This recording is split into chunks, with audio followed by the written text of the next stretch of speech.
Danger.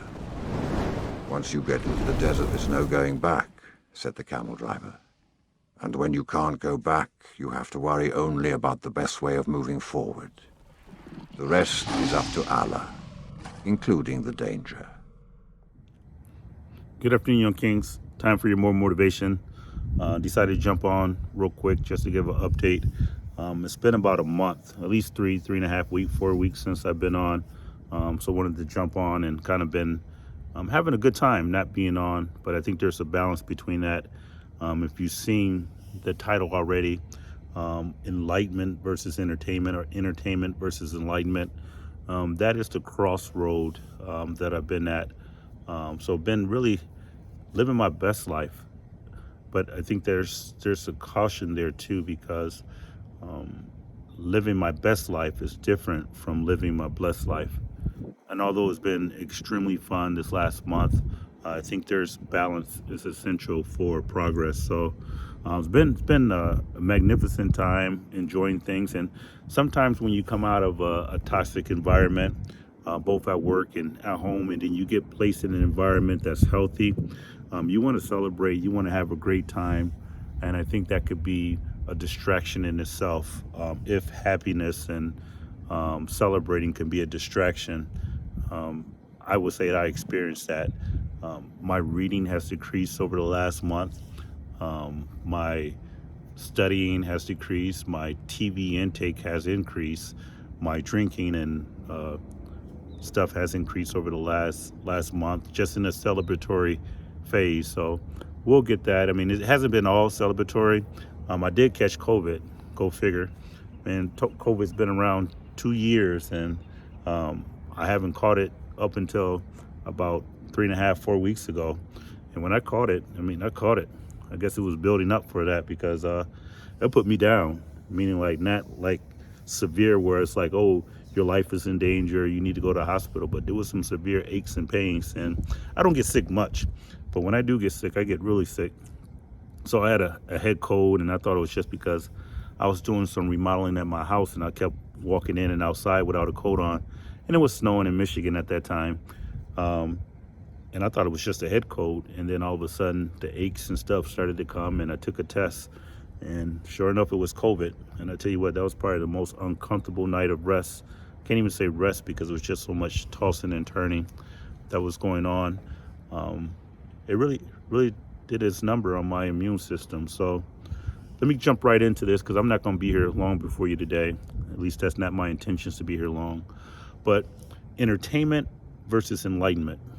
And as I started to indicate, like, it's been a wonderful time being in this transition retirement role, being in this new flourishing relationship, and just enjoying life to a point where I had to take a pause. I'm currently on a week's fast right now.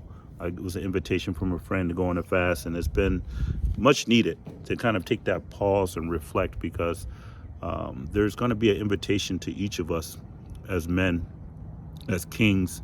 Once you attain a level of success, you can sit back and you can say, hey, I earned this. It's time to celebrate. It's time to relax.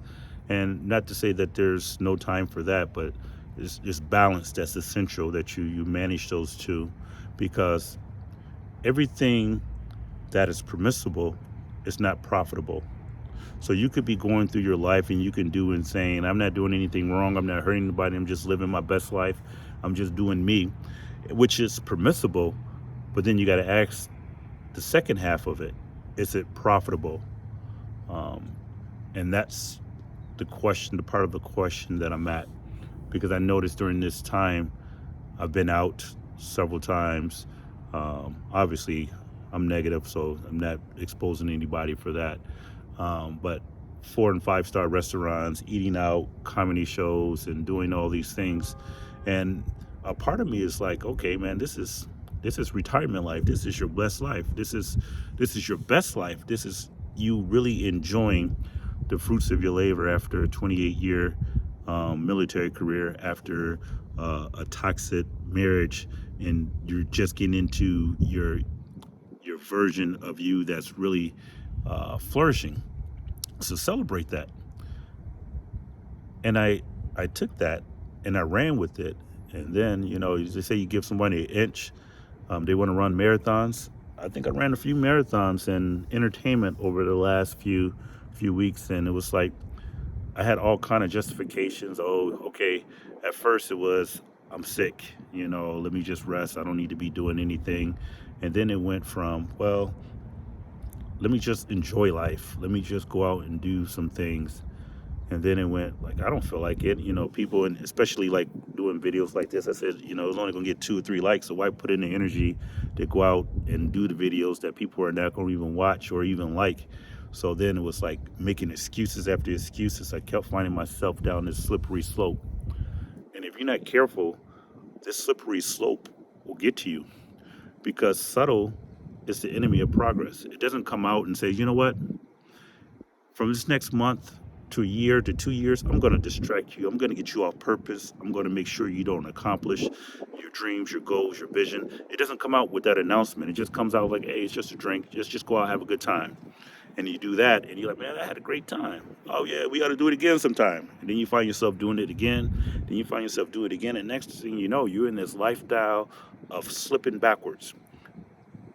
If it had came out and announced itself that I'm here to distract you, then it would be different. But distractions create distance from your purpose. And if you're not careful, you can distract your way out of what you were called to do. And that's where my invitation came. I was like, okay, you can live this lifestyle, but it's so far beneath your potential. So you have that choice that you have to make. Do you do the entertainment, or do you go the enlightenment route? And that's the question I want to ask each of you. Like, which one would you choose? There's nothing wrong with having a good time. There's nothing wrong with being enlightened and reading and stuff like that. So I'm pitting them against each other, as though you have to choose one or the other. And I'll go ahead and answer. I think balance is the truth, is what your true choice should be. You can't be so deep that you can't enjoy yourself, and you can't enjoy yourself so much that you become shallow. So there's that version of you that has to really balance between the two.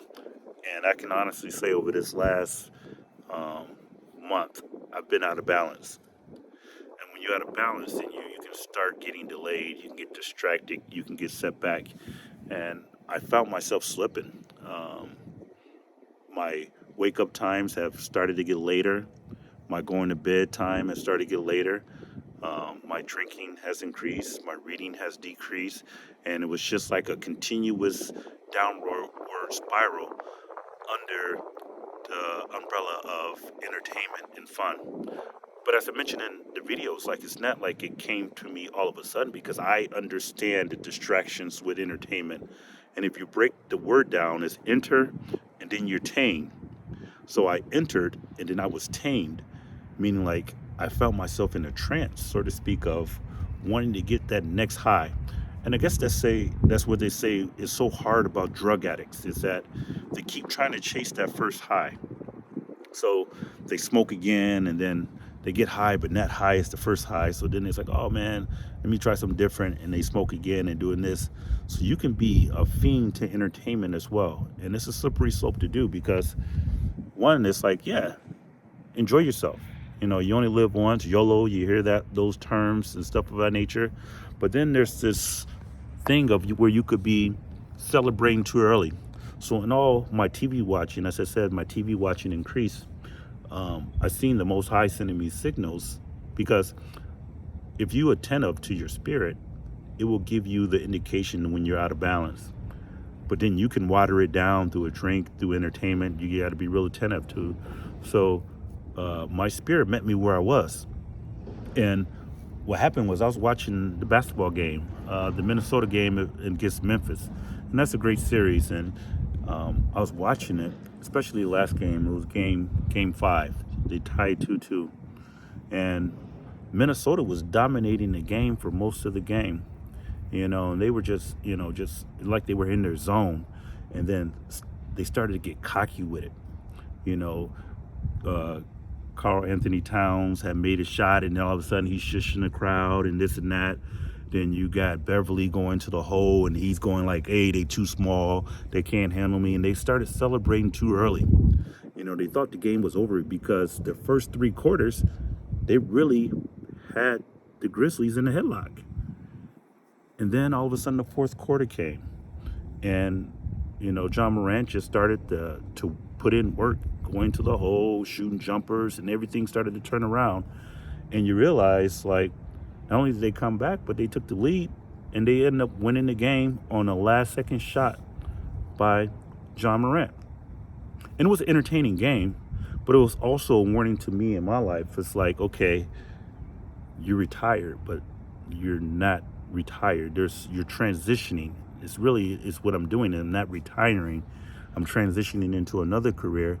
And in the midst of leaving one, I found myself celebrating like, hey, I'm living my best life. I'm out here enjoying myself. I have a young lady that I really enjoy her company, and I'm out attending dinners and going to concerts and stuff. I'm just living my best life. But that was me kind of like, hey, I'm celebrating. Look at me. I'm living my best life. But I don't want the result of what Minnesota got about celebrating too early, because then you can end up losing your sense of direction, your purpose, your goals, your dreams by celebrating too early.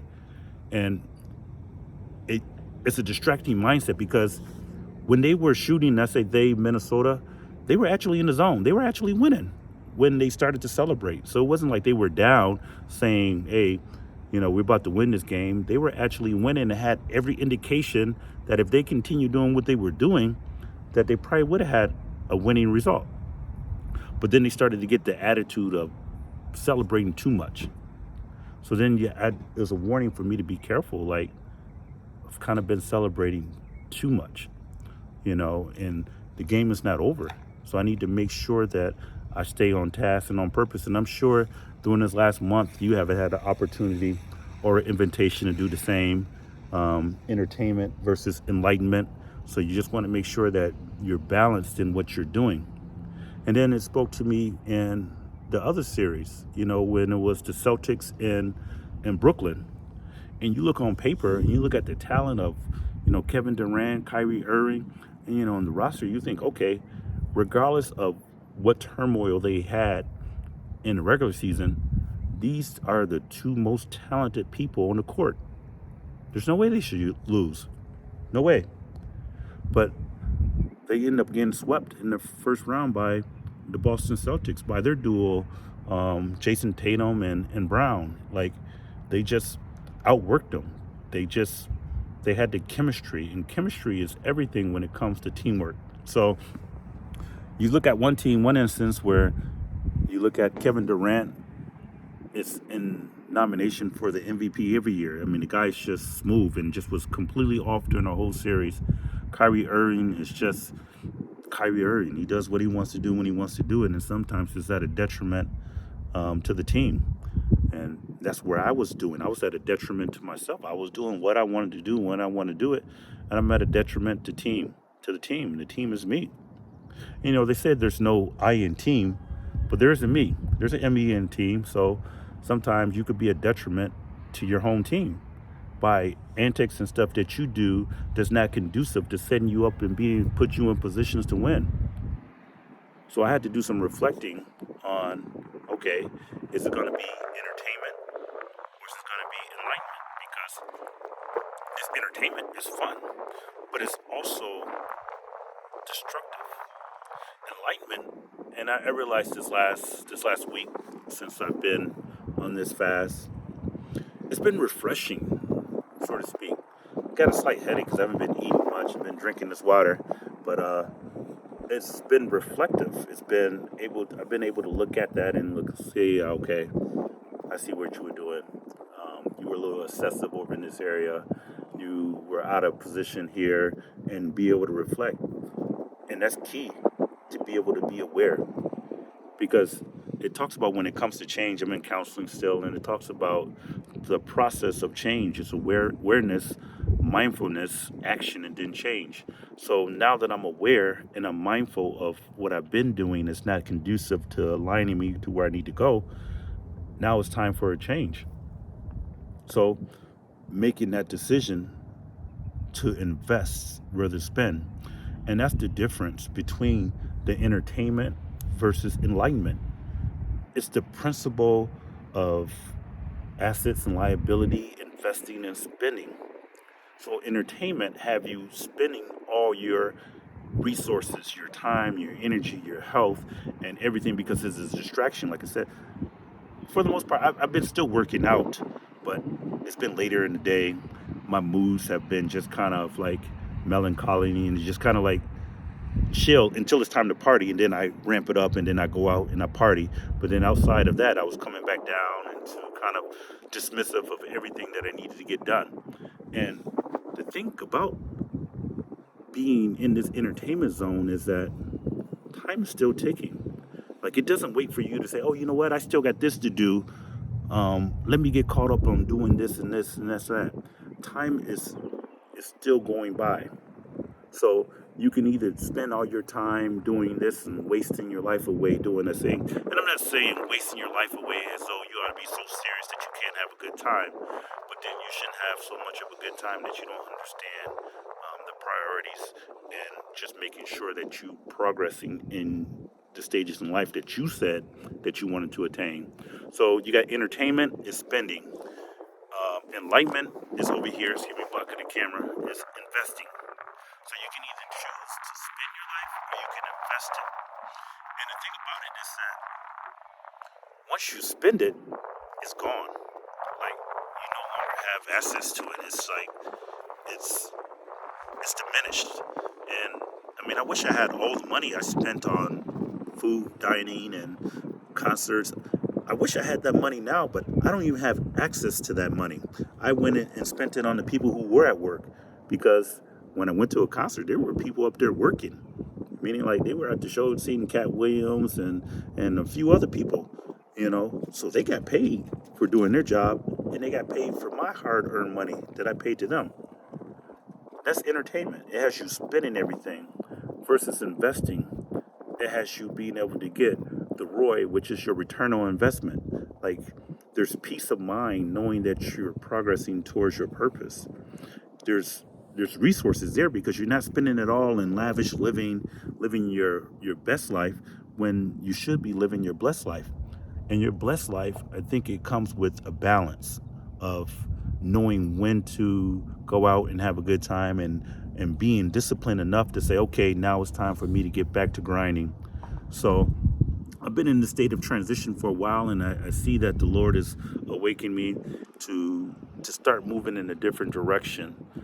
So I'm going to be changing some things up. I'm not sure exactly where. I'm going to finish this fast out this week, and then figure out what is the next step. There's some things that's happening that has happened in spite of me. Like that's where God's grace have just been showering over my life. It's like I know I've been off task and off purpose and in entertainment, but God's grace has still been favoring me. And there's been some lot of things that's happening that I can't share right now because it's not the right audience, and people just take stuff and they run with it, and then they think they know and they don't know.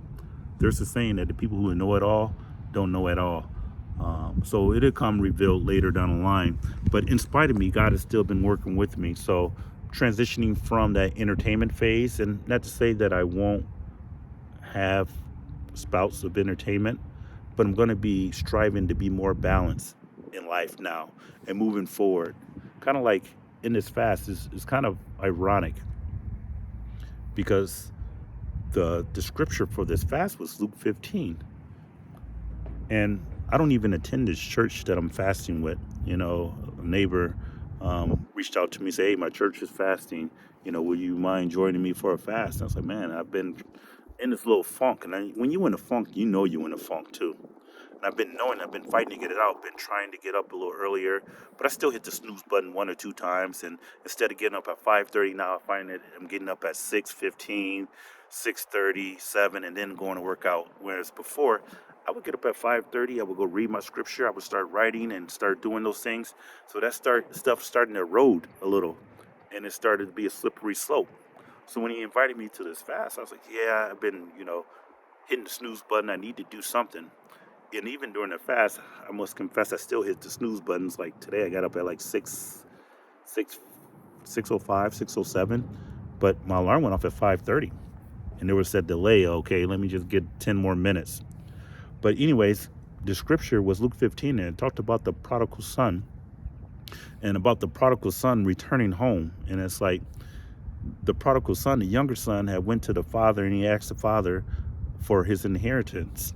And then he took his inheritance and he went out and he spent it all in lavish living and doing everything he wanted to do. And he ended up losing it all.